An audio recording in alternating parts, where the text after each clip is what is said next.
Hello friends, स्वागत है आपका अपने यूट्यूब चैनल दातार क्लासेज में। तो हम डिस्कस कर रहे हैं घटना चक्र पॉलिटी के प्रीवियस ईयर्स के क्वेश्चंस, और हम ये क्वेश्चंस कर रहे हैं आरएस प्री और ईओआरओ के सिलेबस के अकॉर्डिंग। तो हमने स्टार्ट किया था मूल अधिकार। इससे पहले हमने उद्देशिका पढ़ लिया है, संविधान सभा पढ़ लिया है, भारतीय संविधान की विशेषताएँ कर ली है। तो इस तरीके से 3 टॉपिक हमने कवर कर लिए हैं। मूल अधिकार हमारा चौथा टॉपिक है। तो इसी टॉपिक का सेकंड पार्ट आज की वीडियो में हम डिस्कस करेंगे। तो कंटिन्यू करते हैं पिछले वाले पार्ट को। तो लास्ट क्वेश्चन हमने पढ़ा था कि निम्नलिखित अधिकारों में से कौन सा अधिकार है जो अनुच्छेद 19(1) डी जो है इसको अनुच्छेद 21 से मिलाकर पढ़ने पर प्राप्त होता है। तो कौन सा मूल अधिकार प्राप्त होता है एक तरीके से, तो ये होता है एकांतता का अधिकार। यहाँ तक हमने डिस्कस कर लिया था। तो एकांतता का अधिकार किस तरीके से है, जो ये 4 विकल्प है, किसी भी अधिकार का उल्लेख अलग से अथवा स्पष्टतया मूल अधिकारों में नहीं हुआ है, किंतु उच्चतम न्यायालय ने अपने सृजनात्मक निर्वचन इसके द्वारा इन चारों अधिकारों को मूल अधिकारों में अंतर्निहित माना है। तो ये 4 अधिकार है, देख लीजिए। विदेश यात्रा का अधिकार, शरण पाने का अधिकार, एकांतता का अधिकार और सूचना प्राप्त करने का अधिकार। तो विशेषकर अनुच्छेद 21 मतलब आर्टिकल 21 है ये। इसके प्राण और दैहिक स्वतंत्रता के संरक्षण, protection of life and personal liberty, इसके अधिकार के अंदर इन चारों अधिकारों को भी विभिन्न निर्णयों के द्वारा शामिल माना गया है। अब एक केस की बात करते हैं, 1975 का है ये। गोविंद बनाम मध्य प्रदेश राज्य तथा मलक सिंह एवं अन्य बनाम पंजाब एवं हरियाणा वाद, ये 1980 का है। आदि में सर्वोच्च न्यायालय के द्वारा यह अभी निर्धारित किया गया था कि संविधान का जो अनुच्छेद 19(1)(b), ठीक है, भारत के राज्य क्षेत्र में सर्वत्र अबाध संचरण का अधिकार है। इसका अनुच्छेद 21 मतलब जीवन जीने के अधिकार से मिलाकर पढ़ेंगे अगर, तो एकांतता या निजता का अधिकार, जिसको अपन आज की लैंग्वेज में राइट टू प्राइवेसी बोल देते हैं, वो प्राप्त होता है। उल्लेखनीय है कि जस्टिस के.एस. पुट्टास्वामी बनाम भारत संघवाद, ये है आधार मामले से संबंधित। इसमें भी अगस्त 2017 में सर्वोच्च न्यायालय ने 9 सदस्यीय संविधान पीठ में निजता का अधिकार, राइट टू प्राइवेसी, को संविधान के अनुच्छेद 21 में अंतर्निहित और संविधान के भाग 3 द्वारा गारंटीकृत स्वतंत्रताओं का भाग मानते हुए इसे स्पष्टतः संवैधानिक संरक्षण प्रदान किया है। तो सुप्रीम कोर्ट ने भी माना है कि भाई ये जो अधिकार है राइट टू प्राइवेसी, ये आर्टिकल 21 में ही निहित है, ठीक है, और इसको इन्होंने संवैधानिक संरक्षण प्रदान किया है संविधान के भाग 3 के द्वारा। उच्चतम न्यायालय ने विकल्पों में दिए गए उपयुक्त 4 अधिकारों के अतिरिक्त अन्य अनेक अधिकारों को भी अपने विभिन्न निर्णयों में अनुच्छेद 21 के तहत माना है। तो कौन कौन से 21 के तहत है? आर्टिकल 21 के तहत अच्छे पर्यावरण का अधिकार आता है, आर्टिकल 21 में। शीघ्र निवारण का अधिकार आता है। इसके अलावा विधिक सहायता का अधिकार है, एकांत कारावास के विरुद्ध अधिकार है, पैर में डंडा बेड़ी डालने के विरुद्ध भी अधिकार है। इसके अलावा है फांसी में विलंब के विरुद्ध अधिकार, अभिरक्षा में हिंसा के विरुद्ध अधिकार, पीने योग्य शुद्ध जल का अधिकार, अच्छी सड़कों का अधिकार, प्रतिष्ठा का अधिकार और एक चिकित्सक के द्वारा घायल को चिकित्सकीय सहायता का अधिकार, कार्यस्थल पर महिलाओं के लैंगिक उत्पीड़न के विरुद्ध अधिकार। तो ये सब आर्टिकल 21 के अंदर ही अंतर्निहित है, ये सुप्रीम कोर्ट ने माना है और इनको संवैधानिक संरक्षण प्रदान किया है। अगला है निजता के अधिकार को जीवन एवं व्यक्तिगत स्वतंत्रता के अधिकार के अंतर्भूत भाग के रूप में संरक्षित किया जाता है। भारत के संविधान में निम्नलिखित में से किससे उपयुक्त कथन सही एवं समुचित ढंग से अर्थित होता है? ठीक है, तो एक बार और पढ़ लेते हैं क्वेश्चन को। निजता का अधिकार, राइट टू प्राइवेसी, इसको जीवन एवं व्यक्तिगत स्वतंत्रता के अधिकार के अंतर्भूत भाग के रूप में संरक्षित किया जाता है। भारत के संविधान में निम्न में से किसमें उपयुक्त कथन सही और समुचित ढंग से अर्थित होता है? तो ये किसमें जो है वर्णित है, मतलब अर्थित होता है? अनुच्छेद 21 और भाग 3 में जो गारंटी की गई स्वतंत्रताएं हैं उससे ये कथन सही अर्थित होता है। तो 21 भाग 3 में गारंटी की गई स्वतंत्रताओं के अंतर्गत सही और समुचित ढंग से अर्थित होता है। 24 अगस्त 2017 को सर्वोच्च न्यायालय की 9 सदस्यीय संविधान पीठ ने भी निजता के अधिकारों को मौलिक अधिकार का दर्जा प्रदान किया। तो अगस्त 2017 का केस भी ले लो आप, तो इसमें भी जो राइट टू प्राइवेसी है इसको मौलिक अधिकार का दर्जा प्रदान किया गया। यह कहा कि निजता का अधिकार जीवन और व्यक्तिगत स्वतंत्रता के अधिकार के अंतर्भूत भाग के रूप में संरक्षित है। तो राइट टू प्राइवेसी जो है वो जीवन और व्यक्तिगत स्वतंत्रता के अधिकार के अंतर्भूत भाग के रूप में संरक्षित है। भारत के संविधान के किस अनुच्छेद के अंतर्गत निजता का अधिकार संरक्षित है?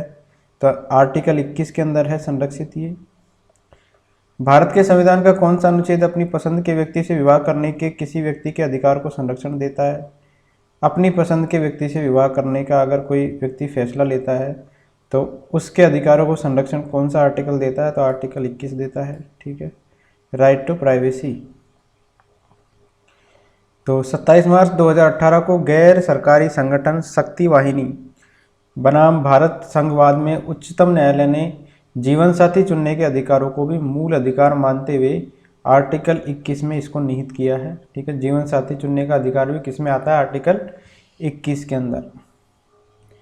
निम्नलिखित में से कौन संविधान के अनुच्छेद 21 के दायरे में नहीं आता है? एक चिकित्सक के द्वारा घायल को चिकित्सीय सहायता, कार्यस्थल पर महिलाओं का लैंगिक उत्पीड़न, या फिर पानी की गुणवत्ता को दूषित करना और मृत्युदंड। तो ये सारे आते हैं तीनों ऑप्शन। मृत्युदंड नहीं आता है आर्टिकल 21 के दायरे में। तो जगमोहन सिंह बनाम स्टेट ऑफ उत्तर प्रदेश के मामले में सर्वोच्च न्यायालय की 5 सदस्यीय पीठ ने मृत्युदंड को अनुच्छेद 21 का उल्लंघनकारी मानने से इनकार कर दिया था। अतः स्पष्ट है कि मृत्युदंड जो है अनुच्छेद 21 के दायरे में नहीं आता। मृत्युदंड नहीं आता है आर्टिकल 21 के अंदर। निम्न में से कौन सा एक अधिकार राष्ट्रीय आपातकाल तक में भी समाप्त या सीमित नहीं किया जा सकता? मतलब राष्ट्रीय आपातकाल आ जाए तब को भी उसको समाप्त नहीं किया जा सकता या सीमित नहीं किया जा सकता। तो वो कौन सा अधिकार है? पहला ऑप्शन है कि देश के किसी भाग में निवास या बसने की स्वतंत्रता का अधिकार, इसको सीमित कर सकते हैं, समाप्त भी कर सकते हैं। व्यक्तिगत स्वतंत्रता एवं जीवन का अधिकार, इसको अपन समाप्त नहीं कर सकते हैं, चाहे कितना ही आपातकाल आ जाए। ठीक है, राष्ट्रीय आपदा आ जाए, लेकिन इसको आप समाप्त नहीं कर सकते। व्यक्तिगत स्वतंत्रता और जीवन का अधिकार, भारत के संपूर्ण क्षेत्र में अबाध भ्रमण की स्वतंत्रता का अधिकार, इसको भी नष्ट किया जा सकता है, समाप्त किया जा सकता है। वृत्ति या उपजीविका की स्वतंत्रता के अधिकार को भी सीमित किया जा सकता है, लेकिन व्यक्तिगत स्वतंत्रता या जीवन के अधिकार को सीमित या समाप्त नहीं किया जा सकता। 44वें संविधान संशोधन हुआ 1978 में। इसके बाद अनुच्छेद 21 के अंदर प्रदत्त प्राण एवं दैहिक स्वतंत्रता का जो मौलिक अधिकार है या जीवन का अधिकार, राष्ट्रीय आपातकाल की स्थिति में भी सीमित या समाप्त नहीं किया जा सकता। ज्ञातव्य है कि यदि राष्ट्रीय आपातकाल युद्ध या भाए आक्रमण के आधार पर घोषित हुआ है तो सभी मूलाधिकार स्थगित किए जा सकते हैं, परंतु अनुच्छेद 21 और 20, ठीक है, दोनों अपराधों के लिए दोष सिद्धि के संबंध में संरक्षण, इसको स्थगित नहीं किया जा सकता।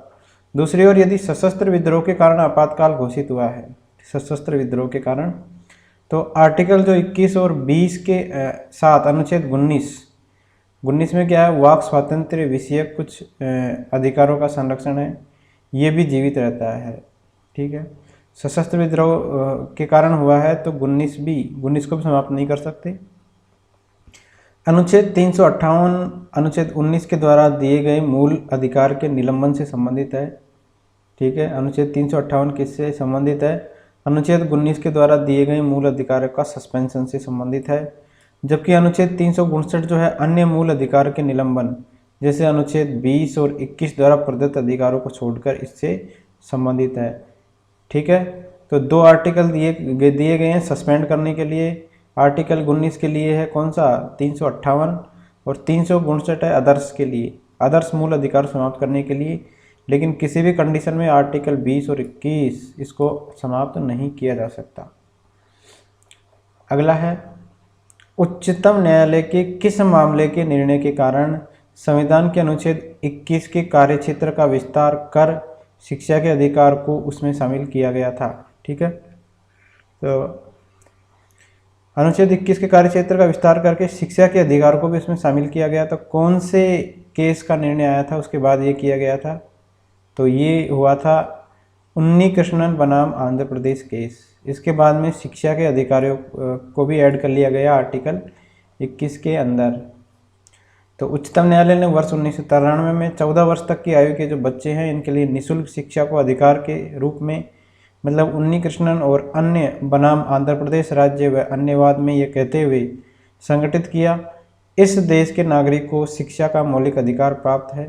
ये अधिकार अनुच्छेद 21 से निकला है। ठीक है, तो लास्ट में जो डिसीजन दिया वो ये दिया है कि इस देश के नागरिक को शिक्षा का भी एक मौलिक अधिकार प्राप्त है। यह अधिकार आर्टिकल 21 से निकला है। हालांकि यह एक निरपेक्ष अधिकार नहीं है, इसकी विषय वस्तु और मापदंडों को अनुच्छेद 45 और 41 के आलोक में निर्धारित करना पड़ेगा। मतलब इसकी जो विषय वस्तु और मापदंड है ये कौन से आर्टिकल में है? अनुच्छेद 45 में और 41 में। नेक्स्ट है 6 वर्ष की आयु से 14 वर्ष की आयु के बीच के सभी बच्चों को शिक्षा का अधिकार किसके अंतर्गत आता है? 6 से 14 वर्ष की आयु के बीच के बच्चों को अनिवार्य रूप से शिक्षा मिलनी चाहिए, तो ये एक मूल अधिकार है। 86वें संविधान संशोधन 2002, इसके द्वारा प्राथमिक शिक्षा को मूल अधिकार बना दिया गया। 86वें संशोधन में बनाया गया, ध्यान रखिए। इसके द्वारा संविधान के भाग 3 में नया अनुच्छेद 21 क जोड़ा गया है। भाग 3 में क्या जोड़ा गया है? 21 क। इसके अनुसार राज्य 6 से 14 वर्ष की आयु के सभी बालकों हेतु निःशुल्क और अनिवार्य शिक्षा की व्यवस्था करेगा राज्य। साथ ही अनुच्छेद 45 के संशोधित निदेशक तत्व के अनुसार राज्य 6 वर्ष की आयु पूर्ण करने पर सभी बच्चों को आरंभिक शिशुत्व देखरेख और शिक्षा उपलब्ध कराने का प्रयास करेगा। ठीक है, 6 वर्ष तक की आयु तक के बच्चों को क्या करेगा? आरंभिक शिशुत्व देखरेख और शिक्षा उपलब्ध कराने का प्रयास करेगा। इसी अनुक्रम में शिक्षा का अधिकार अधिनियम 2009 जो है संसद के द्वारा पारित किया गया। ये है शिक्षा का अधिकार अधिनियम 2009 जो तत्संबंधी संविधान संशोधन के साथ 1 अप्रैल 2010 से प्रभावी हुआ। तो ये वाला जो है कब से प्रभावी हुआ? शिक्षा का अधिकार 1 अप्रैल 2010 से प्रभावी हुआ। शिक्षा का अधिकार जो है मानवाधिकार भी है एक तरीके से। सूचना का अधिकार भी मानवाधिकारों की सार्वभौम घोषणा का भाग है। सर्वोच्च न्यायालय के निर्णयों के अनुसार सूचना का अधिकार भारतीय संविधान के आर्टिकल 19(1) के में उल्लेखित वाक एवं अभिव्यक्ति की स्वतंत्रता में निहित है। हालांकि यह संविधान में उल्लेखित नहीं है। ठीक है, हालांकि यह संविधान में उल्लेखित नहीं है। अगला है भारतीय संविधान में संशोधन करके शिक्षा का अधिकार कब जोड़ा गया था? तो 1 अप्रैल 2010 को जोड़ा गया। ठीक है, याद रखिए डेट। शिक्षा का अधिकार कब जोड़ा गया? 1 अप्रैल 2010 को। निम्न में से कौन सा एक मानव अधिकार भारतीय संविधान के अंतर्गत मौलिक अधिकार भी है? मौलिक अधिकार कौन सा है नीचे दिए गए में से? सूचना का अधिकार, काम का अधिकार, मकान का अधिकार या शिक्षा का अधिकार? तो शिक्षा का अधिकार एक मौलिक अधिकार है। 2 कथन दिए हुए हैं। राज्य 6 से 14 वर्ष के सभी बच्चों को निःशुल्क और अनिवार्य शिक्षा प्रदान करेगा। और इसका रीजन दिया गया है कि एक प्रजातांत्रिक समाज में शिक्षा का अधिकार मानवाधिकार के रूप में विकास के आधार की अधिकार की व्याख्या के लिए अपरिहार्य है। तो दोनों कथन सही है और इसका रीज़न भी सही है कि एक प्रजातांत्रिक समाज में शिक्षा का अधिकार जो है मानवाधिकार के रूप में विकास के अधिकार की व्याख्या के लिए अपरिहार्य है। ये इसका कथन है, ये इसका कारण है। तो दोनों इसमें सही है और रीजन जो है आर का सही स्पष्टीकरण भी इसमें है। संविधान का भाग 3 इसका अनुच्छेद है 21 क। इसके अनुसार क्या कहा गया है कि राज्य 6 से 14 वर्ष के सभी बच्चों को निःशुल्क और अनिवार्य शिक्षा प्रदान करेगा। शिक्षा का अधिकार एक महत्वपूर्ण मानवाधिकार भी है। शिक्षा का अधिकार क्या है? एक महत्वपूर्ण मानवाधिकार भी इसको कहा जाता है। एक प्रजातांत्रिक समाज में यह मानवाधिकार के रूप में विकास के अधिकार की व्याख्या के लिए अपरिहार्य है। व्यक्तित्व के विकास के लिए शिक्षा अनिवार्य है। ठीक है, इस तरीके से दोनों ही इसके सही है। नेक्स्ट है भारत के संविधान में शोषण के विरुद्ध अधिकार के द्वारा निम्नलिखित में से कौन से परिकल्पित है? मानव देह का व्यापार और बंधुआ मजदूरी का निषेध है इसमें, ठीक है, शोषण के विरुद्ध अधिकार में। अस्पृश्यता का उन्मूलन है, ये नहीं है। अल्पसंख्यकों के हितों की सुरक्षा है, ये भी नहीं है।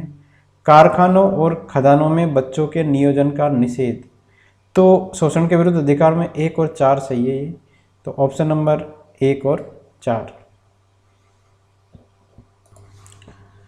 भारतीय संविधान के भाग 3 और इसमें मौलिक अधिकारों के अंतर्गत अनुच्छेद 23 और अनुच्छेद 24, इसके तहत शोषण के विरुद्ध अधिकार का उल्लेख किया गया है 23 और 24 के अंदर, ठीक है। आर्टिकल 23 और 24 में क्या है, शोषण के विरुद्ध अधिकार। अनुच्छेद 23 के तहत मानव के दुर्व्यापार और बलात्श्रम का प्रतिषेध किया गया है, और अनुच्छेद 24 के तहत कारखानों आदि में बालकों के नियोजन का प्रतिषेध किया गया है।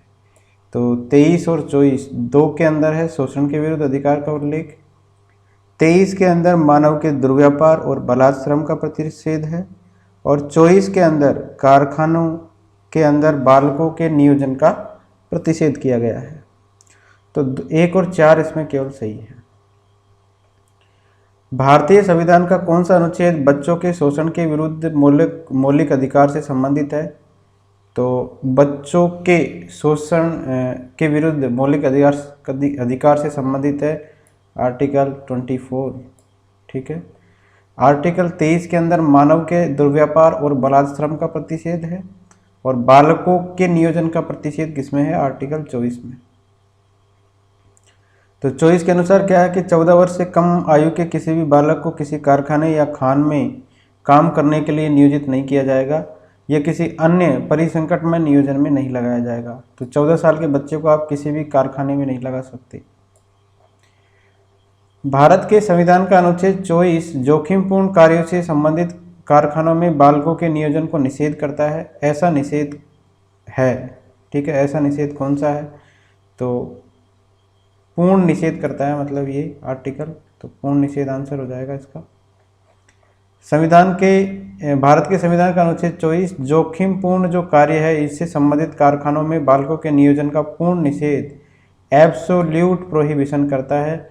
इस अनुच्छेद के अनुसार 14 वर्ष से कम आयु के किसी बालक को किसी कारखाने या खान में काम करने के लिए नियोजित नहीं किया जाएगा, या किसी अन्य परिसंकट में नियोजन में नहीं लगाया जाएगा। भारत के संविधान के अंतर्गत कौन सा अनुच्छेद कारखानों में बालकों के नियोजन का प्रतिषेध करता है, तो कारखानों में बालकों के नियोजन का प्रतिषेध करता है आर्टिकल 24। मूल अधिकारों से संबंधित संविधान के निम्नलिखित अनुच्छेदों में से कौन सा एक प्रत्यक्ष रूप से बालकों के शोषण से संबद्ध है, तो प्रत्यक्ष रूप से संबद्ध है आर्टिकल 24। ICCPR के अनुच्छेद किसके द्वारा बाल अधिकार को सुरक्षित किया गया है, तो आर्टिकल 24 के द्वारा बाल अधिकार को सुरक्षित किया गया है। ICCPR यानी कि international covenant on civil and political rights, international covenant on civil and political rights, इसका आर्टिकल है 24। इसके द्वारा बाल अधिकार को सुरक्षित किया गया है। उल्लेखनीय है कि भारत के संविधान के अनुच्छेद 24 के द्वारा भी बाल अधिकार का संरक्षण किया गया है। संविधान का कौन सा अनुच्छेद दोष सिद्धि के संबंध में अभियुक्तों को दोहरे दंड एवं स्व अभिशंसन से संरक्षण प्रदान करता है, तो कौन सा अनुच्छेद है जो दोष सिद्धि के संबंध के अंदर अभियुक्त जो है उसको दोहरे दंड और स्व अभिशंसन इससे संरक्षण प्रदान करता है, तो कौन सा अनुच्छेद है, तो ये है अनुच्छेद नंबर 20, ठीक है। आर्टिकल 20 जो है जो दोष सिद्धि के संबंध में अभियुक्तों को दोहरे दंड और स्व अभिशंसन से संरक्षण प्रदान करता है। ये है अनुच्छेद 22। इसके अनुसार किसी व्यक्ति को एक ही अपराध के लिए एक बार से अधिक अभियोजित एवं दंडित नहीं किया जा सकता। एक अपराध के लिए केवल एक बार ही उसको दंडित किया जा सकता है। अनुच्छेद 23 के अनुसार किसी अपराध के लिए अभियुक्त किसी व्यक्ति को स्वयं अपने विरुद्ध साक्षी होने के लिए बाध्य नहीं किया जाएगा, ठीक है। तो इसके अनुसार क्या है, किसी अपराध के लिए अभियुक्त जो है किसी व्यक्ति को स्वयं अपने विरुद्ध साक्षी होने के लिए बाध्य नहीं किया जाएगा। किसी अपराध के अभियुक्त को स्वयं अपने विरुद्ध गवाह बनने के लिए बाध्य नहीं किया जा सकता। कोई भी जैसे दोषी है उसको अपने ही विरुद्ध गवाह बनने के लिए बाध्य नहीं किया जा सकता। तो ये भारतीय संविधान के किस अनुच्छेद में है? तो अभी हमने पढ़ा ये अनुच्छेद 23 के अंदर है ये। अगला है, किसी व्यक्ति को एक ही अपराध के लिए एक से अधिक बार अभियोजित और दंडित नहीं किया जाएगा। अपराधों के लिए दोष सिद्धि के संबंध में उपरोक्त संरक्षण किस अनुच्छेद के अंतर्गत किया गया है? तो ये संरक्षण जो है कौन से आर्टिकल के अंदर है? तो आर्टिकल 20 के अंदर है ये। अगला है, बंदी बनाए गए व्यक्ति के मौलिक अधिकारों की रक्षा किस अनुच्छेद से प्रदत्त है? बंदी बनाया गया है किसी व्यक्ति को, इसके मौलिक अधिकारों की रक्षा कौन से अनुच्छेद के अंतर्गत की जाती है?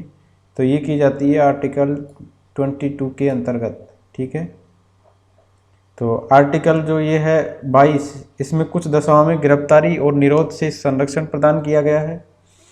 इस अनुच्छेद के खंड 1 के अनुसार किसी व्यक्ति को जो गिरफ्तार किया गया है, ऐसी गिरफ्तारी के कारणों से यथाशीघ्र अवगत कराए बिना अभिरक्षा में निरुद्ध नहीं रखा जाएगा या अपनी रुचि के विधि व्यवसाय से परामर्श करने और प्रतिरक्षा कराने के अधिकार से वंचित नहीं रखा जाएगा। ठीक है, तो दोष सिद्ध होने पर ही उसको गिरफ्तार किया जाएगा। ठीक है, बिना बात के उसको गिरफ्तार नहीं किया जाएगा।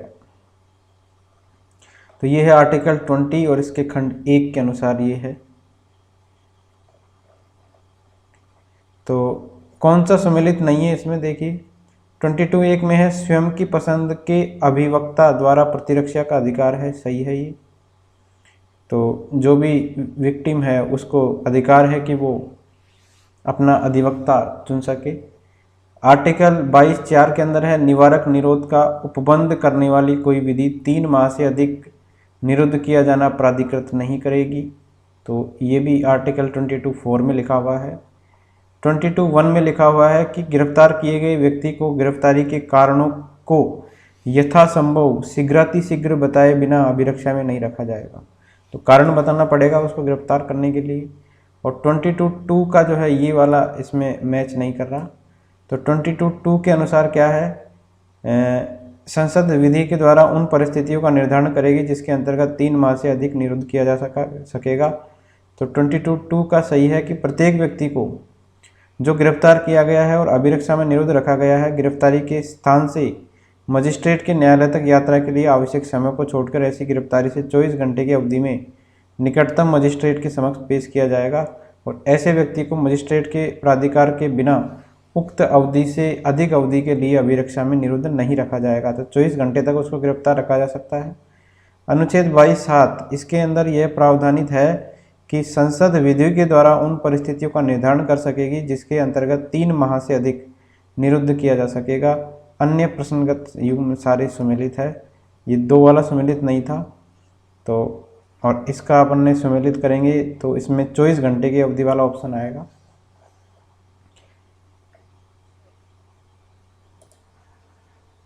प्रत्यक्ष बंदीकरण अधिनियम के अंतर्गत एक व्यक्ति बिना मुकदमा चलाए बंदी बनाया जा सकता है।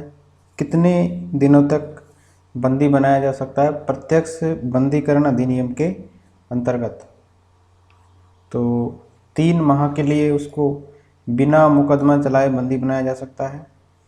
प्रत्यक्ष बंदीकरण या निवारक निरोध अधिनियम, इसके अंतर्गत एक व्यक्ति को बिना मुकदमा चलाए 3 माह के लिए बंदी बनाया जा सकता है। अनुच्छेद 22(4) इसके अनुसार यदि निरोध 3 माह से अधिक के लिए है तो वह मामला सलाहकार बोर्ड को निर्दिष्ट किया जाना चाहिए। ठीक है, 3 माह से अधिक का मामला है निरोध, तो सलाहकार बोर्ड को निर्दिष्ट किया जाना चाहिए। ऐसे व्यक्ति को निरोध में तभी रखा जा सकेगा जब सलाहकार बोर्ड का यह मत हो कि ऐसे निरोध के लिए पर्याप्त आधार है। ठीक है, तो सलाहकार बोर्ड का मत होना चाहिए, तभी व्यक्ति को निरोध में रखा जा सकता है। ठीक है, प्रिवेंटिव डिटेंशन के अंतर्गत एक व्यक्ति को बिना मुकदमा चलाए बंदी बनाकर कब तक रखा जा सकता है? तो ये अभी मैंने कवर किया है, 3 माह तक प्रिवेंटिव डिटेंशन मतलब प्रत्यक्ष बंदीकरण। तो भारत में निवारक निरोध प्रिवेंटिव डिटेंशन, इसके अंतर्गत एक व्यक्ति को बिना मुकदमा चलाए मतलब बगैर न्यायिक सलाहकार बोर्ड के प्रतिवेदन के अधिकतम 3 माह तक संविधान के अनुच्छेद 22(4) के अनुसार बंदी बनाकर रखा जा सकता है। अधिकतम मैक्सिमम टाइम है 3 महीने तक। हालांकि अनुच्छेद 22(7) के तहत संसद के द्वारा बनाए गए किसी विधि के तहत निर्धारित मामलों तथा निर्धारित अधिकतम अवधि के संदर्भ में यह बात लागू नहीं होती। अनुच्छेद 22(7) के अंदर ये लागू नहीं होती। ठीक है, अगर संसद के द्वारा बनाई गई किसी विधि यानी किसी कानून के तहत जो निर्धारित मामले हैं या कारावास या दंड के लिए प्रावधान किए गए हैं तो उसमें ये जो है निरस्त हो जाता है 22(4). भारत के संदर्भ में निम्नलिखित कथनों पर विचार करना है। जब एक कैदी पर्याप्त आधार प्रस्तुत करता है तो ऐसे कैदी को पेरोल मना नहीं किया जा सकता, क्योंकि वह उसके अधिकार का मामला बन जाता है। कैदी को पेरोल पर छोड़ने के लिए राज्य सरकारों के अपने नियम हैं। तो दोनों में से सही बताना है कौन सा है, तो केवल ऑप्शन नंबर 2 इसमें सही प्रतीत होता है, तो केवल 2 इसमें सही हो जाएगा। तो कैदी को पेरोल पर छोड़ने के लिए राज्य सरकारों के अपने अपने नियम बना रखे हैं। ठीक है, उन नियमों के अनुसार ही उसको छोड़ा जा सकता है। अगर वो पर्याप्त आधार भी प्रस्तुत करता है तो उसको पेरोल से मना किया जा सकता है। पेरोल किसी कैदी को दंडादेश के निलंबन के साथ रिहा करने की एक प्रणाली है। ठीक है, पेरोल क्या है? किसी कैदी को दंडादेश के निलंबन के साथ रिहा करने की एक प्रणाली है। ये रिहाई सामान्यतः कैदी के व्यवहार के आधार पर निर्धारित अवधि हेतु सशर्त होती है और उसे अधिकारियों के समक्ष आवधिक रूप से रिपोर्ट करना आवश्यक होता है। मतलब आवधिक का मतलब होता है कि टाइमली, मतलब 1 महीने या 2 महीने में जैसे भी है तो रिपोर्ट करना उसको आवश्यक होता है। पेरोल और फरलो इसकी व्यवस्था कारागार प्रणाली को मानवीय बनाने के उद्देश्य से की गई है, पेरोल की फैसिलिटी, तथा ये 1894 के कारागार अधिनियम के तहत शासित होते हैं। पेरोल नियम किसके अंदर आते हैं? 1894 के कारागार अधिनियम के तहत, ये भी याद रखिए। ठीक है, और पेरोल जो है कैदी का अधिकार नहीं होता है और इसे विशेष कारण या परिस्थिति के आधार पर, जैसे परिवार में किसी की मृत्यु हो गई या रक्त संबंधी विवाह है, इस पर प्रदान किया जाता है पेरोल। मतलब कैदी को छोड़ दिया जाता है कुछ समय के लिए। कैदी के द्वारा पेरोल हेतु पर्याप्त आधार प्रस्तुत करने पर भी सक्षम अधिकारी इसे अस्वीकृत कर सकता है। मतलब आधार उसने प्रस्तुत किया फिर भी उसकी मर्जी होती है सक्षम अधिकारी की कि वो उसे पेरोल दे या ना दे। यदि उसकी राय में कैदी का रिहा होना समाज के हित में नहीं हो या कैदी के रिहा होने पर उसके फरार हो जाने की आशंका हो तो उसको नहीं दे, जो अस्वीकृत कर सकता है। बहुधा मृत्युदंड प्राप्त कैदी को भी पेरोल पर नहीं छोड़ा जाता है। इसके अतिरिक्त बहुहत्या दोषी जिसने मल्टीपल मर्डर किए हो या आतंकरोधी गैर कानूनी गतिविधियां निवारक अधिनियम UAPA के तहत मान लो कोई कैदी को सजा दी जा रही है, वो भी पेरोल के पात्र नहीं होते। ठीक है, तो इसके बाद में इस प्रकार कथन 1 इसका गलत हो जाएगा। कथन 2 सही है, क्योंकि कारागार और उसके निरुद्ध व्यक्ति संविधान की 7वीं अनुसूची में आता है। तो संविधान की 7वीं अनुसूची के तहत राज्य सूची का विषय है ये कारागार और उनमें जो निरुद्ध व्यक्ति है वो कौन सी अनुसूची के अंदर है? 7वीं अनुसूची के तहत है और राज्य सूची का विषय है। मतलब इस पर राज्य सरकार ही कानून बना सकती है और राज्य सरकारों के द्वारा कारागार अधिनियम के तहत कैदी को पेरोल पर छोड़ने के लिए अपने अपने अलग अलग नियम बना रखे हैं अलग अलग राज्य सरकारों ने। पेरोल राज्य कार्यपालिका द्वारा प्रदान की जाती है और जेल अधिकारी इस संदर्भ में राज्य सरकार को अपनी रिपोर्ट देते हैं तथा पेरोल प्रदान करने का निर्णय मानवीय आधारों पर सक्षम प्राधिकारी द्वारा लिया जाता है। तो संबंधित जो सक्षम प्राधिकारी होती है वही निर्णय लेता है कि किसी कैदी को पेरोल पर छोड़ना है या नहीं छोड़ना है। पेरोल का प्रावधान किया गया था 1894 के कारागार अधिनियम के तहत। ठीक है, पेरोल क्या है ये भी याद रखिए कि दंडादेश, किसी को दंड दिया गया है तो उसको कुछ समय के लिए सस्पेंड या मतलब उसको सस्पेंड किया जाता है उसके दंडादेश को और उसको रिहाई दी जाती है। ठीक है, और ये रिहाई कंडीशनल होती है, सशर्त होती है। किसी व्यक्ति के विवाह है या किसी की मृत्यु हो गई है ठीक है, उस टाइम पर ये पेरोल सामान्यतः दिया जाता है, लेकिन पेरोल दिया जाना मजबूरी भी नहीं है। ठीक है, पेरोल सक्षम अधिकारी के ऊपर होता है कि वो दे या नहीं दे, ये क्योंकि राज्य सूची का विषय है, 7वीं अनुसूची के अंदर ये आता है। ठीक है, और राज्य सूची का विषय है, राज्य सरकार इस पर कानून बना सकती है। अगला है धार्मिक स्वतंत्रता के अधिकार के प्रावधान के अंतर्गत सम्मिलित क्या क्या है। धार्मिक स्वतंत्रता का अधिकार है एक, इसके प्रावधान के अंतर्गत क्या क्या शामिल है देखिए। धर्म प्रचार करने का अधिकार है, सिक्कों को कृपाण धारण करने एवं रखने का अधिकार है, राज्यों को समाज सुधारक विधि निर्माण का अधिकार है, धार्मिक निकायों को लोगों का धर्म परिवर्तन करने का अधिकार है। तो चौथा तो स्पष्ट गलत है, धर्म परिवर्तन कराने का अधिकार नहीं है, बाकी तीनों इसमें सही है। धार्मिक स्वतंत्रता के अधिकार में आता है धर्म प्रचार करने का अधिकार, सिक्कों को इसमें कृपाण धारण करने और रखने का अधिकार है, और राज्यों को समाज सुधारक विधि निर्माण का अधिकार है। तो तीनों इसमें सही हो जाएंगे, 1, 2 एंड 3। तो ये अनुच्छेद 25 के अंदर है। ठीक है, धार्मिक स्वतंत्रता के मौलिक अधिकार के प्रावधानों के अंतर्गत धर्म प्रचार करने का अधिकार एवं राज्यों को समाज सुधारक विधि निर्माण का अधिकार अनुच्छेद 25 के अंदर है, तथा सिक्कों को कृपाण धारण करने का अधिकार अनुच्छेद 25 के स्पष्टीकरण 1 में शामिल है। धार्मिक निकायों को जो है लोगों का धर्म परिवर्तन कराने का अधिकार धार्मिक स्वतंत्रता के अधिकार में शामिल नहीं है। तो चौथा वाला इसमें शामिल नहीं है, बाकी धार्मिक स्वतंत्रता के अधिकार में ये तीनों ही शामिल है। अगला है संविधान के किस अनुच्छेद के अंतर्गत सिक्कों के द्वारा कृपाण धारण करना धार्मिक स्वतंत्रता का अंग माना गया है। तो आर्टिकल 25 के अंदर माना गया है, सिक्कों को कृपाण रखने का धारण करने का अधिकार है एक तरीके से। भारतीय संविधान के अनुच्छेद 25 का संबंध किससे है। तो धर्म की स्वतंत्रता से है, 25वें जो आर्टिकल है उसका संबंध। भारतीय संविधान के अनुच्छेद 25 में प्रयुक्त हिंदू शब्द किसे सम्मिलित नहीं करता। हिंदू शब्द किसको शामिल नहीं करता, बौद्धों को, जैनों को, पारसियों को या सिखों को। तो हिंदू शब्द में तीनों आ जाते हैं देखिए, बौद्ध, जैन और सिख, लेकिन पारसियों को ये शामिल नहीं करता। आर्टिकल 25 में जो प्रयुक्त हिंदू शब्द है उसके अंदर कौन कौन से आ जाते हैं, बौद्ध आ जाते हैं, जैन आ जाते हैं और सिख आ जाते हैं। तो आर्टिकल 25(2) और इसके अंदर के ख में प्रयुक्त है हिंदू शब्द, बौद्ध आ गया, जैन और सिख शामिल है, जबकि पारसी इसमें शामिल नहीं है। भारतीय संविधान के अनुच्छेद 25 के अनुसार धर्म स्वातंत्र्य का अधिकार किसके अधीन नहीं है। धर्म स्वातंत्र्य का अधिकार किसके अधीन नहीं है। तो मानववाद के अधीन नहीं है धार्मिक स्वातंत्र्य का अधिकार। तो आर्टिकल 25(1) के अनुसार लोक व्यवस्था, सदाचार और स्वास्थ्य के उपबंधों के अधीन रहते हुए सभी व्यक्तियों को अंतःकरण की स्वतंत्रता का और धर्म के अबाध रूप से मानने, आचरण करने और प्रचार करने का समान अधिकार होगा। अतः इसमें मानववाद शामिल नहीं है। ठीक है, तो मानववाद का जिक्र नहीं है इसमें। ठीक है, तो क्या है इसके अनुसार, क्या है देखिए, लोक व्यवस्था, सदाचार और स्वास्थ्य।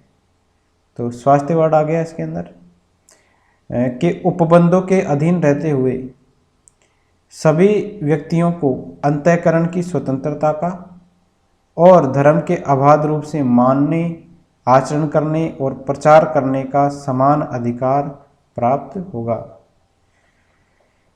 संविधान के अनुच्छेद 26 में धार्मिक कार्यों के प्रबंध की स्वतंत्रता पर क्या प्रतिबंध लगाया गया है। धार्मिक कार्यों के प्रबंध की स्वतंत्रता पर जो प्रतिबंध लगाया गया है वो बताना है कौन सा है।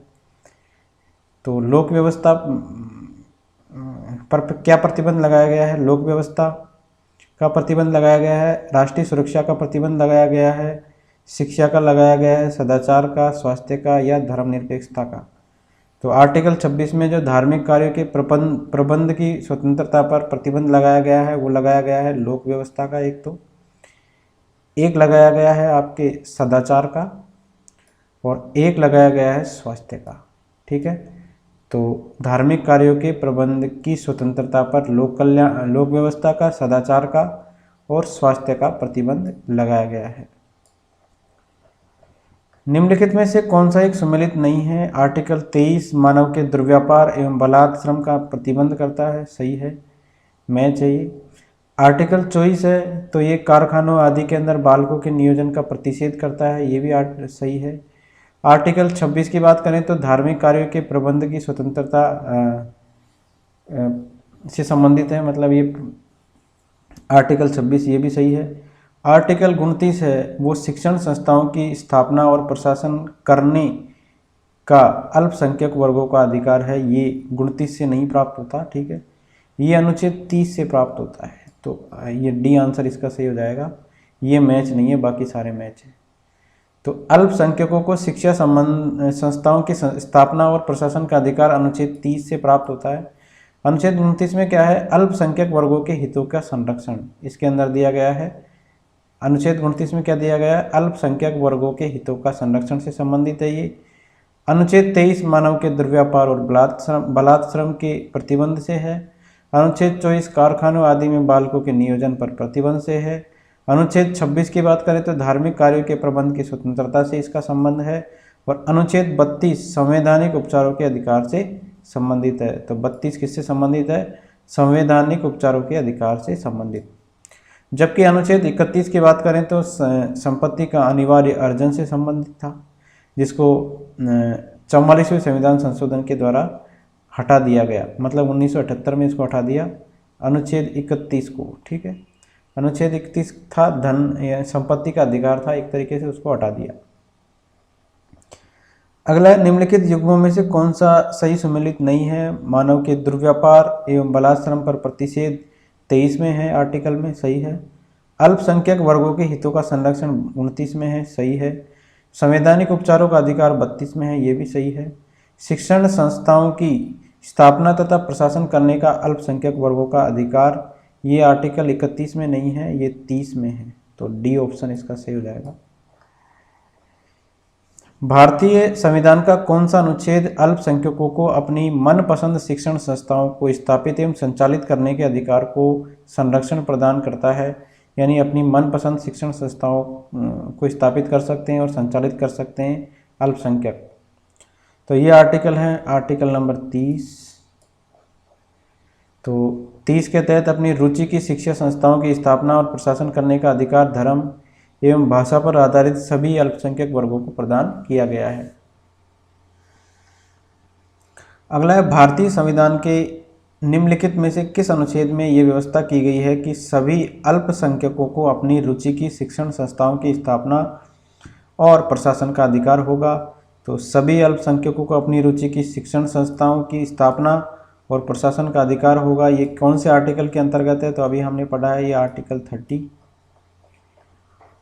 कथन और कारण। भारतीय संविधान का अनुच्छेद 30 अल्पसंख्यक वर्ग शब्द को परिभाषित नहीं करता और इसका कारण दे रखा है संविधान केवल भाषाई और धार्मिक अल्पसंख्यक वर्ग को मान्यता प्रदान करता है। तो कथन तो दोनों सही है, अल्पसंख्यक वर्ग को परिभाषित तो नहीं करता, ये उनके लिए शिक्षण संस्थाओं के अंदर उनकी स्थापना और प्रशासन का अधिकार देता है, आर्टिकल नंबर 30। तो सही है ये ऑप्शन नंबर ए, मतलब कथन भी सही है और कारण भी सही है, लेकिन इसका एक्सप्लेनेशन ये रीज़न नहीं है। तो ऑप्शन नंबर बी इसका राइट आंसर हो जाएगा। तो भारतीय संविधान का अनुच्छेद है 30(1). इसमें कहा गया है कि धर्म या भाषा पर आधारित सभी अल्पसंख्यक वर्गों को अपनी रुचि की शिक्षा संस्थाओं की स्थापना और प्रशासन का अधिकार होगा। अनुच्छेद 30(2), ये तो 30(1) के अंदर लिखा हुआ है, क्या लिखा हुआ है कि धर्म या भाषा पर आधारित सभी अल्पसंख्यक जो वर्ग है उनको अपनी रुचि की शिक्षा संस्थाओं की स्थापना और प्रशासन का अधिकार दे दिया गया है। इसमें आर्टिकल 30(2) के अंदर क्या कहा गया है कि शिक्षा संस्थाओं को सहायता देने के अंदर राज्य किसी शिक्षा संस्था के विरुद्ध इस आधार पर विभेद नहीं करेगा कि वह धर्म या भाषा पर आधारित किसी अल्पसंख्यक वर्ग के प्रबंध में है। तो भेदभाव नहीं कर सकता राज्य किसी भी शिक्षा संस्था के आधार पर जो कि धर्म या भाषा पर आधारित है। स्पष्टतः अनुच्छेद 30 में अल्पसंख्यक वर्ग शब्द को परिभाषित नहीं किया गया है तथा इसमें भाषाई और धार्मिक अल्पसंख्यक वर्ग को मान्यता प्रदान की गई है। तो दोनों सही है, लेकिन रीजन इसका गलत है। अगला है, भारतीय संविधान किसको मान्यता देता है? केवल धार्मिक अल्पसंख्यकों को, केवल भाषाई अल्पसंख्यकों को, धार्मिक और भाषाई अल्पसंख्यकों को, या धार्मिक भाषाई और नृजातीय अल्पसंख्यकों को? तो धार्मिक और भाषाई अल्पसंख्यकों को ही मान्यता देता है भारतीय संविधान, धार्मिक और भाषाई अल्पसंख्यक। निम्नलिखित में से किसको संविधान के द्वारा मौलिक अधिकारों को लागू करने की शक्ति दी गई है? मौलिक अधिकारों को लागू करने की शक्ति किसको दी गई है? तो भारत के सभी न्यायालयों को दी गई है, संसद को दी गई है, या राष्ट्रपति को दी गई है, या सर्वोच्च न्यायालय एवं उच्च न्यायालय को दी गई है? तो मौलिक अधिकारों को लागू करने की शक्ति दी गई है सर्वोच्च न्यायालय को और उच्चतम न्यायालय को। तो संविधान का अनुच्छेद 13 मूल अधिकारों के उल्लंघन के विरुद्ध न्यायालयों को न्यायिक पुनरावलोकन की शक्ति प्रदान करता है। आर्टिकल 13 न्यायिक पुनरावलोकन की शक्ति प्रदान करता है। यह शक्ति उच्चतम न्यायालय अनुच्छेद 32 के तहत और उच्च न्यायालय अनुच्छेद 226 के तहत, ठीक है। सुप्रीम कोर्ट तो आता है अनुच्छेद 32 के तहत, और ये जो है उच्च न्यायालयों को ये शक्ति दी गई है अनुच्छेद 226 के तहत। अपनी इस शक्ति के अधीन उच्चतम न्यायालय और उच्च न्यायालय विधानमंडलों के द्वारा पारित किसी भी अधिनियम को असंवैधानिक घोषित कर सकते हैं। तो कोई भी मान लो विधानमंडल है, उसने कोई भी पारित किया अधिनियम, उसको भी ये असंवैधानिक करार दे सकते हैं जो संविधान के भाग 3 में दिए गए किसी भी उपबंध की असंगति में है, ठीक है। अगला है, मौलिक अधिकारों का संरक्षक कौन है? न्यायपालिका है, या कार्यकारिणी है, या संसद है? तो संरक्षक है न्यायपालिका। तो भारतीय संविधान के अंदर मौलिक अधिकारों के उल्लंघन के विरुद्ध अनुच्छेद 32, इसके तहत संवैधानिक उपचारों का अधिकार प्रदान किया गया है 32 के अंदर, और इसके तहत कोई व्यक्ति मौलिक अधिकारों के हनन की स्थिति में न्यायपालिका की शरण में जा सकता है। अनुच्छेद 32 के तहत सर्वोच्च न्यायालय और अनुच्छेद 226 के तहत उच्च न्यायालय मौलिक अधिकारों के उल्लंघन की स्थिति में उपचार प्रदान कर सकते हैं। तो संवैधानिक उपचारों का अधिकार किसमें है? आर्टिकल 32 में। तो इसके तहत आर्टिकल 32 के तहत अगर जाना चाहे तो वो सुप्रीम कोर्ट में जाएगा, आर्टिकल 226 के तहत वो हाई कोर्ट में जाएगा। नेक्स्ट है, संविधान के अंतर्गत मूल अधिकारों का संरक्षक कौन है? तो अभी हमने पढ़ा है सर्वोच्च न्यायालय है, और इसको भारत के संविधान का अभिभावक भी माना जाता है। सर्वोच्च न्यायालय को क्या कहा जाता है? मौलिक अधिकारों का संरक्षक और भारत के संविधान का अभिभावक। भारतीय संविधान के अंतर्गत निम्नलिखित में से किसे मूल अधिकारों का संरक्षक माना जाता है? तो मूल अधिकारों का संरक्षक माना जाता है न्यायपालिका को। निम्नलिखित में से किस एक को नागरिकों के मौलिक अधिकारों का रक्षक एवं भारत के संविधान का अभिभावक माना जाता है? तो मौलिक अधिकारों का रक्षक और भारत के संविधान का अभिभावक माना जाता है किसको? ये माना जाता है उच्चतम न्यायालय। निम्नलिखित कथनों में से कौन सा कथन सही नहीं है? के.एम. मुंशी संविधान का प्रारूप बनाने वाली समिति के एक सदस्य थे। के.एम. मुंशी थे। भारतीय संविधान सभा के द्वारा भारतीय संविधान स्वीकार किया गया। बलवंत राय मेहता समिति रिपोर्ट 1957 के द्वारा पंचायती राज की संस्कृति दी गई। ये तीनों ही सही है। संविधान के अंतर्गत मूल अधिकारों का संरक्षक भारत का राष्ट्रपति नहीं है, उच्चतम न्यायालय है, सुप्रीम कोर्ट है, ठीक है। ये न्यायपालिका जिसको अपन कहते हैं न्यायपालिका है। नेक्स्ट है, निम्नलिखित में से कौन से अधिकार भारतीय संविधान के अनुच्छेद 32 के अंतर्गत प्रवर्तित किए जा सकते हैं? तो कौन से अधिकार है जो आर्टिकल 32 के अंतर्गत प्रवर्तित किए जा सकते हैं? तो ये है मौलिक अधिकार। मौलिक अधिकार भारतीय संविधान के अनुच्छेद 32 के अंतर्गत उच्चतम न्यायालय के द्वारा प्रवर्तित कराए जा सकते हैं। यह अनुच्छेद मौलिक अधिकारों को प्रवर्तित कराने के लिए संवैधानिक उपचारों का प्रावधान करता है। तो आर्टिकल 32 का नाम ही है संवैधानिक उपचारों का अधिकार। निम्नलिखित में से किस एक अधिकार को डॉक्टर बी.आर. अम्बेडकर द्वारा संविधान की आत्मा कहा गया? तो कौन सा अधिकार है जिसको संविधान की आत्मा कहा गया डॉक्टर भीमराव अम्बेडकर जी के द्वारा? तो ये है संवैधानिक उपचारों का अधिकार, ऑप्शन नंबर डी।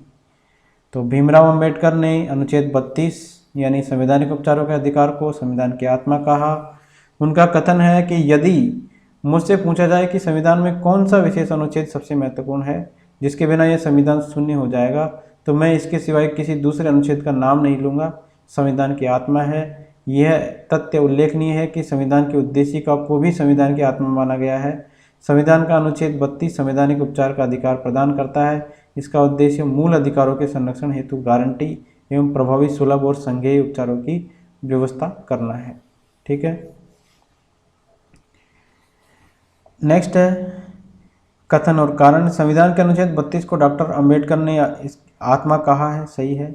अनुच्छेद 32 जो है मौलिक अधिकारों के अतिक्रमण के विरुद्ध प्रभावी उपचार का प्रावधान करता है। मौलिक अधिकारों के अतिक्रमण के विरुद्ध प्रभावी उपचार का प्रावधान करता है, तो दोनों सही है। कथन और कारण दोनों सही है और एक्सप्लेनेशन भी इसका सही है। नेक्स्ट है भारत के संविधान के किस अनुच्छेद के अंतर्गत भारत का उच्चतम न्यायालय नागरिकों के मूल अधिकारों के प्रवर्तन के लिए विभिन्न रिट जारी करने का अधिकार रखता है। तो सुप्रीम कोर्ट रिट जारी करता है मूल अधिकारों के प्रवर्तन के लिए, तो आर्टिकल 32 के तहत करता है वो, संवैधानिक उपचारों के अधिकार के तहत। तो भारतीय संविधान के भाग 3 के द्वारा प्रदत्त मौलिक अधिकारों को प्रवर्तित कराने के लिए अनुच्छेद 32 के तहत सांविधिक उपचारों का अधिकार प्रदान किया गया है। इस अनुच्छेद के खंड 2 इसके तहत भारत के उच्चतम न्यायालय को मौलिक अधिकारों को प्रवर्तन के लिए विभिन्न रिट जैसे बंदी प्रत्यक्षीकरण हुआ, परमादेश है, प्रतिषेध है, अधिकार प्रक्षा है और उत्प्रेषण निकालने की शक्ति है। तो ये क्या है, विभिन्न प्रकार की रिट है जो सुप्रीम कोर्ट को राइट देती है ये जारी करने की। ये रिट जारी करता है सुप्रीम कोर्ट। अनुच्छेद 226 के तहत उच्च न्यायालय को अपने राज्य क्षेत्र के संदर्भ में भाग 3 के द्वारा प्रदत्त मौलिक अधिकारों के प्रवर्तन के लिए किसी अन्य प्रयोजन के लिए विभिन्न रिट निकालने का अधिकार प्राप्त है। नेक्स्ट, निम्नलिखित में से किस एक प्रलेख को किसी व्यक्ति की स्वतंत्रता का महानतम रक्षक माना जाता है? कौन सा प्रलेख है जिसको किसी व्यक्ति की स्वतंत्रता का महानतम रक्षक माना जाता है? तो यह है बंदी प्रत्यक्षीकरण। बंदी प्रत्यक्षीकरण को माना जाता है किसी व्यक्ति की स्वतंत्रता का महानतम रक्षक। तो अनुच्छेद 32 के तहत उच्चतम न्यायालय को मौलिक अधिकारों को प्रवर्तित कराने के लिए 5 प्रकार की रिट जारी करने की शक्ति प्राप्त है। पहला है बंदी प्रत्यक्षीकरण, याद रख लीजिए इनको। दूसरा है परमादेश, तीसरा है प्रतिषेध, चौथा है उत्प्रेषण और पांचवा है अधिकार प्रक्षा। एक बार वापस रिपीट करिए, बंदी प्रत्यक्षीकरण, परमादेश, प्रतिषेध, उत्प्रेषण और अधिकार प्रक्षा। बंदी प्रत्यक्षीकरण जो प्रलेख है इसको किसी व्यक्ति की स्वतंत्रता का महानतम रक्षक माना जाता है। यह उस व्यक्ति के संबंध में न्यायालय के द्वारा जारी आदेश है जिसे दूसरे के द्वारा हिरासत में रखा गया है। इसके द्वारा बंदीकरण अधिकारी को आदेश दिया जाता है कि बंदी व्यक्ति को निश्चित समय के अंदर न्यायालय के समक्ष प्रस्तुत करें। तो न्यायालय के समक्ष प्रस्तुत करें निश्चित समय के अंदर। तो ये है बंदी प्रत्यक्षीकरण प्रलेख, बंदी प्रत्यक्षीकरण रिट है सुप्रीम कोर्ट की। अगला है व्यक्तिगत स्वतंत्रता के लिए उच्च न्यायालय निम्नलिखित में से किस रिट को जारी कर सकता है? व्यक्तिगत स्वतंत्रता के लिए उच्च न्यायालय जो है कौन सी रिट है इसको जारी कर सकता है? तो ये बंदी प्रत्यक्षीकरण रिट है। ठीक है, व्यक्तिगत स्वतंत्रता के लिए है ये। तो आर्टिकल 226 के अनुसार उच्च न्यायालय व्यक्तिगत स्वतंत्रता के लिए बंदी प्रत्यक्षीकरण हैबियस कॉर्पस रिट को जारी कर सकता है। बंदी प्रत्यक्षीकरण का अर्थ है कि व्यक्ति को सशरीर उपस्थित करने की मांग। इसका अर्थ क्या होता है? व्यक्ति को सशरीर उपस्थित करने की मांग है। यह उस मामलों में लागू होती है जहां किसी व्यक्ति के बारे में कहा जाता है कि उसे अवैध रूप से निरुद्ध किया गया है। यदि निरोध को अवैध पाया जाता है तो निरुद्ध व्यक्ति को तत्क्षण आज़ाद कर दिया जाता है। चूँकि 44वें संविधान संशोधन के बाद अनुच्छेद 20 और 21 का आपात की घोषणा के काल में भी निलंबन नहीं किया जा सकता, अतः व्यक्ति के व्यक्तिगत स्वातंत्र्य की सुरक्षा के लिए ये एक अति महत्वपूर्ण रिट हो गई है। ठीक है, उल्लेखनीय है कि जहां उच्चतम न्यायालय अनुच्छेद 32 के तहत बंदी प्रत्यक्षीकरण रिट को केवल मूल अधिकारों के उल्लंघन की दशा में राज्य के विरुद्ध जारी कर सकता है, वहीं उच्च न्यायालय उसे उन व्यक्तियों के खिलाफ भी जारी कर सकता है जो अवैध या मनमाने ढंग से किसी अन्य व्यक्ति को निरुद्ध करते हैं। तो ये इम्पोर्टेंट है, हैबियस कॉर्पस बंदी प्रत्यक्षीकरण।